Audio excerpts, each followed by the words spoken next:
Hey, hi there. I was just watching a video of being at Legoland a couple weeks ago before all the social distancing started. I was up there with the grandkids and the family riding roller coasters. I'd taken my grandson on the largest of the roller coasters at Legoland, and as we sat down in the chair in the first car, front row seat, he starts reciting to himself, "I'm safe, I'm fine, I'm safe, I'm fine, I'm safe, I'm fine," convincing himself that he was going to be okay. And then as the roller coaster started, he started telling himself other things about the ride.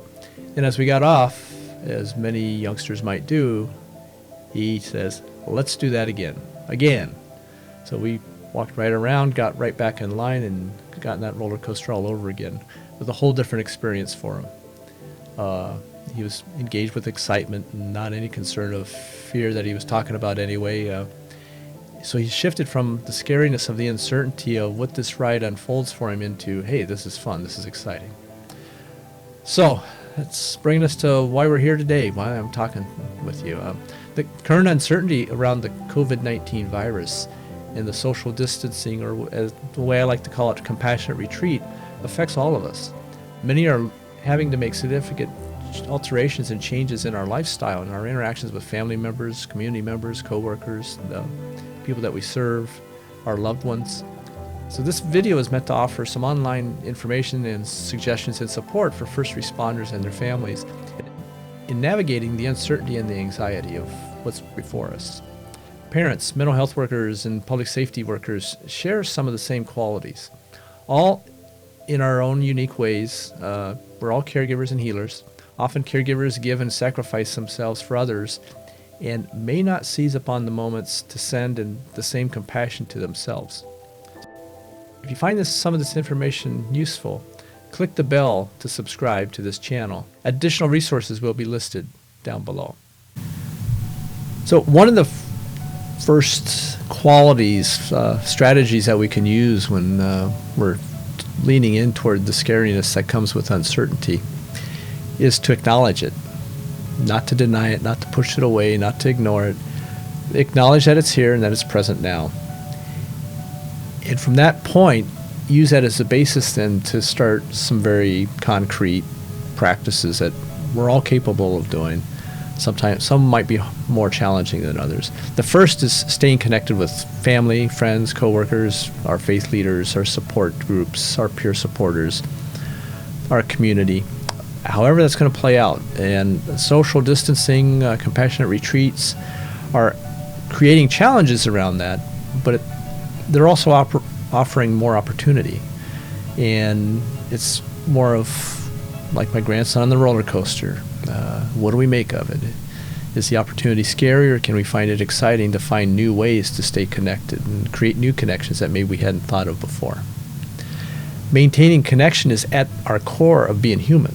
It's part of what all humans have. It's why we form couple groups, family groups, community groups, towns, cities, states, nations. It's our clubs, our sports teams. We have all these ways to connect. And that takes work sometimes. Work and effort, a compassionate and loving effort. And that is exactly what heals us and allows us to move through these difficult times, is to know that if we're experiencing difficulty and pain and maybe even suffering, that others are experiencing something similar also. We're not in it alone. And that itself sometimes can have a healing quality to it. Doesn't make the suffering go away, but it does offer maybe a sense of comfort. And to be able to notice that all things change, nothing is permanent, can be very useful to turn toward that this also will change. It will not be here forever in the way that it's here in this moment. Then once we've done all that, we've acknowledged it, we know that there is some scariness that comes with the uncertainty, then it's like setting limits. Setting limits around what? The first part that I want to talk about is setting limits around our TV viewing, what we see in cable, internet news, social media. Being able to set limits around what we pick and choose to view. One of the go-tos as far as bringing in news is limiting it to maybe once or twice a day.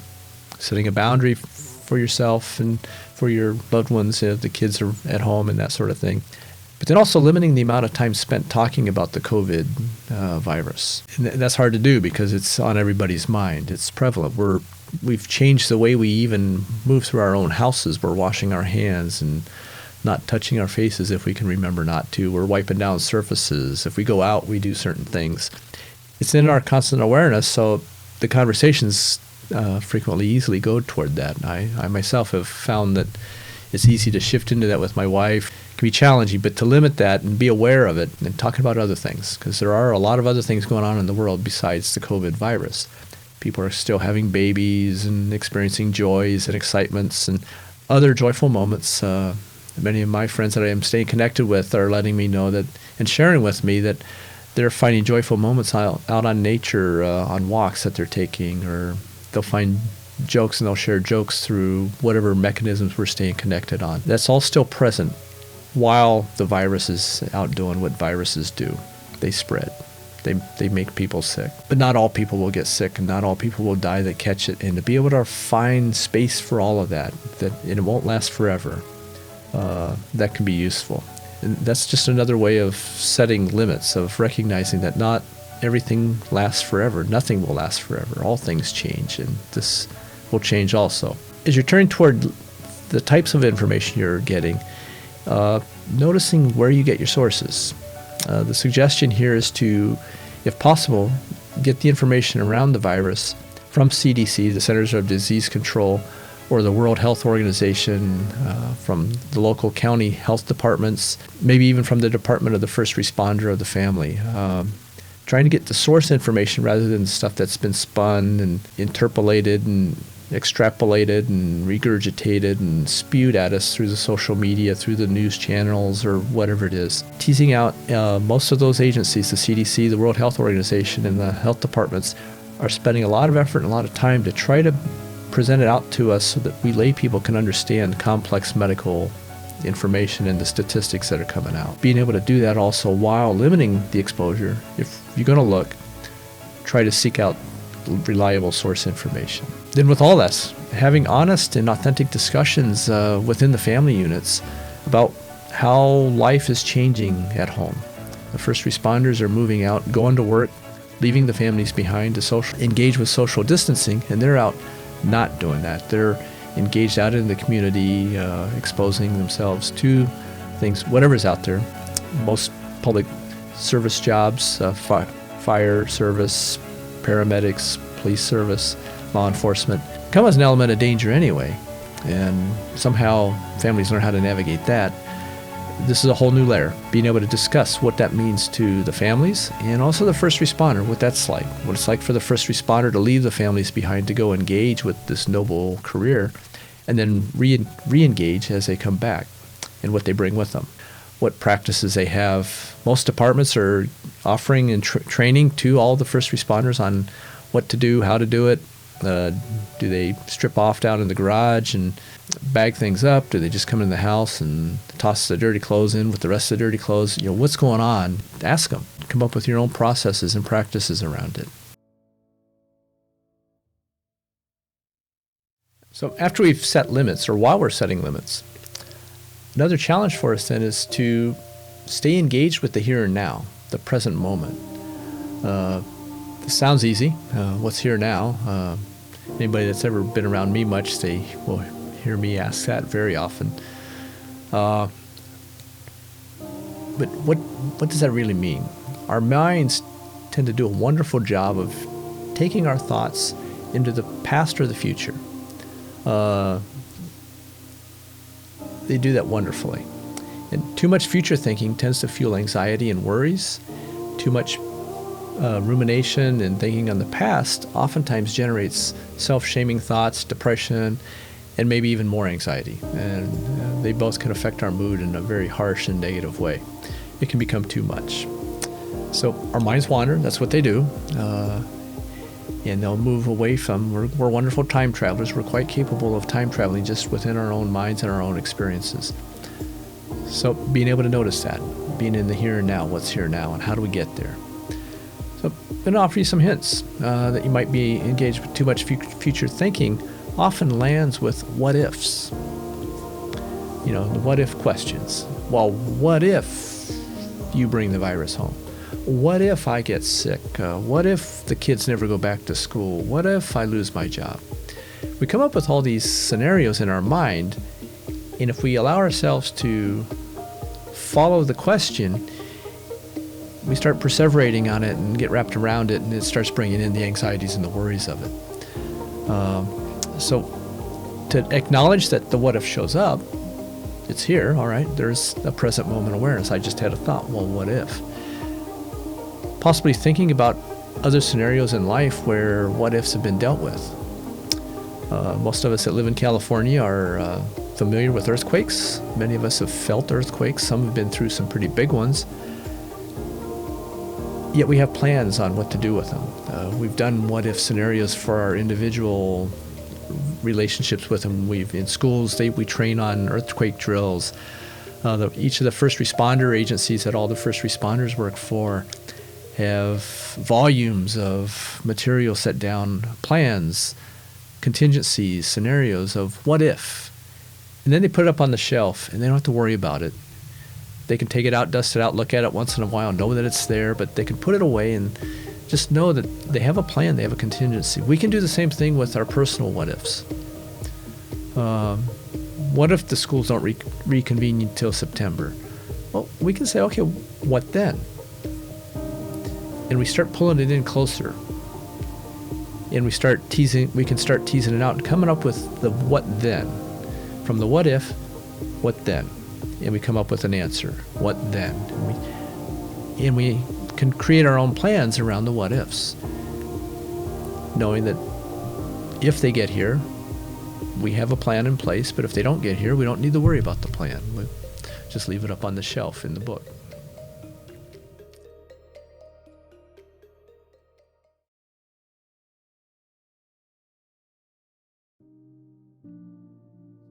Some hints that you may be engaged in looping around past sometimes shows up as the shoulda, woulda, couldas. Some of us may have heard that.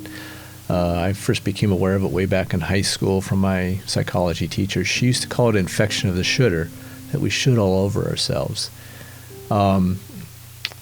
More technical, Karen Horney, way back in the early portions of the 1900s, she was a psychologist, came up with the term of the tyranny of should.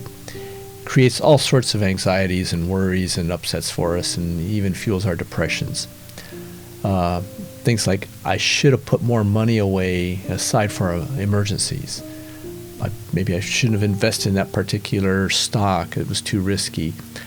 I should have gone to the store sooner. I get there and there's no toilet paper. They have the ability to just show up in so many different ways. I knew I should not have hugged Aunt Susie. She's always sick. And what starts to come with it then is a sense of self-blame or shame or a variety of other effects that start showing up as a result of this kind of thinking. Being able to pause, come back into the moment, recognizing what's here now, and saying, whatever these shoulda, woulda, couldas are, they always are in the past. They're not now. And to be able to recognize that allows us to change the way we view them and the way we think about them.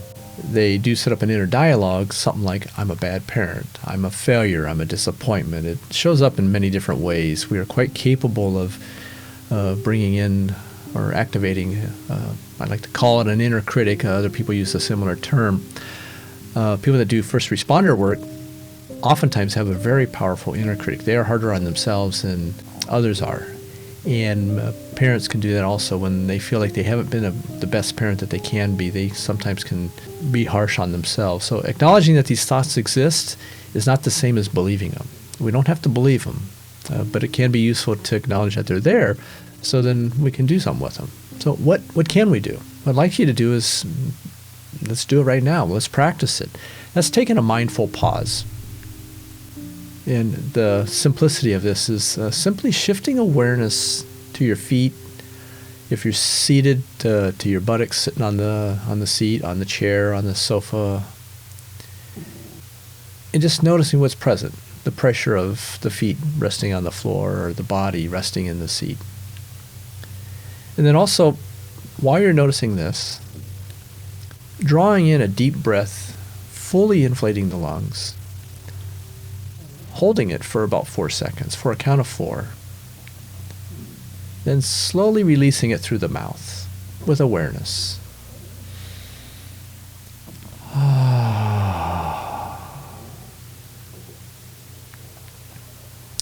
And again.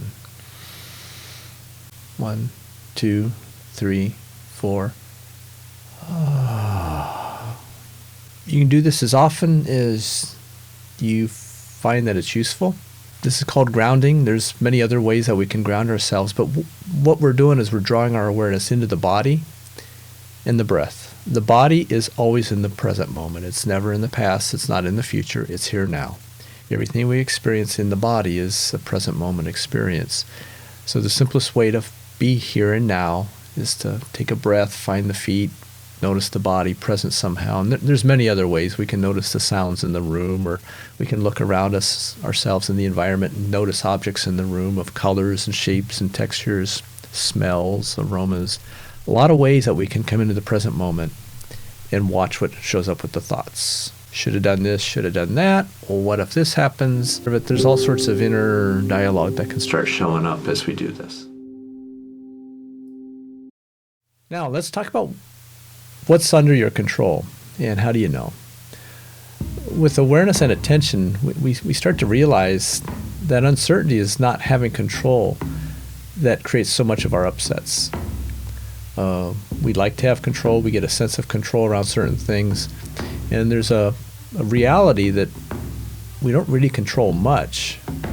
And the further out we get away from the current moment, the less we do have control over. We can certainly influence things, but we don't actually have that much control over things. And we can identify what these are. It starts to nudge us into a different area. Oftentimes we'll hear, identify the things you have control over and those things you don't. And I'm going to propose that maybe we, in these times of a pandemic, the virus, for instance, and what's going on with the financial markets and the food supplies and et cetera, being forced home from school, or not just from school, but from work, forced into social distancing, we can start to sense that we're losing control in many aspects of our life. But what do we have? So we nearly almost always have choice. We have a choice as a lesser of two evils. Thinking about parenting again, using parenting as an example, many parents will have gone through something similar with their youngsters when they were little, trying to teach them how to eat healthy food or how to dress themselves. Using clothing as an example, the child wanting to wear one thing to school that a parent might view as inappropriate. So what do? We offer them choice. We might lay out two different things that are acceptable to the parents, acceptable to school, to be worn to school, and then the child has choice, picking between A and B, maybe A, B, and C, giving them 3 options. Same thing with food. Do you want broccoli or do you want peas? Do you want broccoli or candy? Probably not going to present it that way. We're probably going to give them the healthy choices and then let them pick one, or to choose the option of going without, which is also another choice. We can do that also when we get tough choices. Do I stay in the house? Do I adhere to the social distancing guidelines and the rules? We get to have those senses of choice, and even at that small level, then it does start to give us also then a sense of control. We'll follow then if we do have the power to choose. So then what? So asking yourself, with whatever's going on in any given moment, the question, how might I use what's here now to make my life better in some ways? How might I use what's here now to bring ease? What can I choose now? What is useful? What's of service? Being able to pause to whatever's here now, whatever it is, it might be anxiousness or sadness or a sense of isolation or aloneness, might be joy and happiness. It's hard to tell, but when we can pause and ask ourselves these questions, we start to find a sense of movement and the ability that as we make the choice, things will change. One more strategy then. This one is being heavily researched recently, and it's the effects that nature have on our ability to navigate with our life's experiences. And many people that are engaged with their social distancing and compassion retreats are reporting out to their friends, and I've noticed it even in my own self, that nature just seems to be drawing us out. We'll go out on walks around the neighborhood or into parks or on the beach or the mountains or wherever, or simply being able to find the nature that's around us, noticing a plant that's in the yard or on the patio or even in the house. Nature has some healing effect. This is really what the medicine's starting to show. It's measurable, and it's got very positive healing effects around anxiety and depression and upset moods. But if possible, taking walks, if you have the ability. If not, simply observing through a window or being able to observe the elements of nature, of insects, the birds, other animals, other people, the skies, the earth, whatever components, how you sense nature, sensing that connection also. We are also connected with nature and with the earth. This brief discussion does not cover all aspects that can be useful for navigating uncertainty and anxieties that show up. If overwhelm shows up too often and too intensely, you are encouraged to reach out to a mental health provider for deeper guidance, or a trusted friend or a religious leader, recognizing you do have support and you don't need to sit with overwhelm by yourself. Check in with the Focus website for updates or suggestions and resources. So as I close, may the wisdom and compassion of all beings increase now and in the future. I wish you well.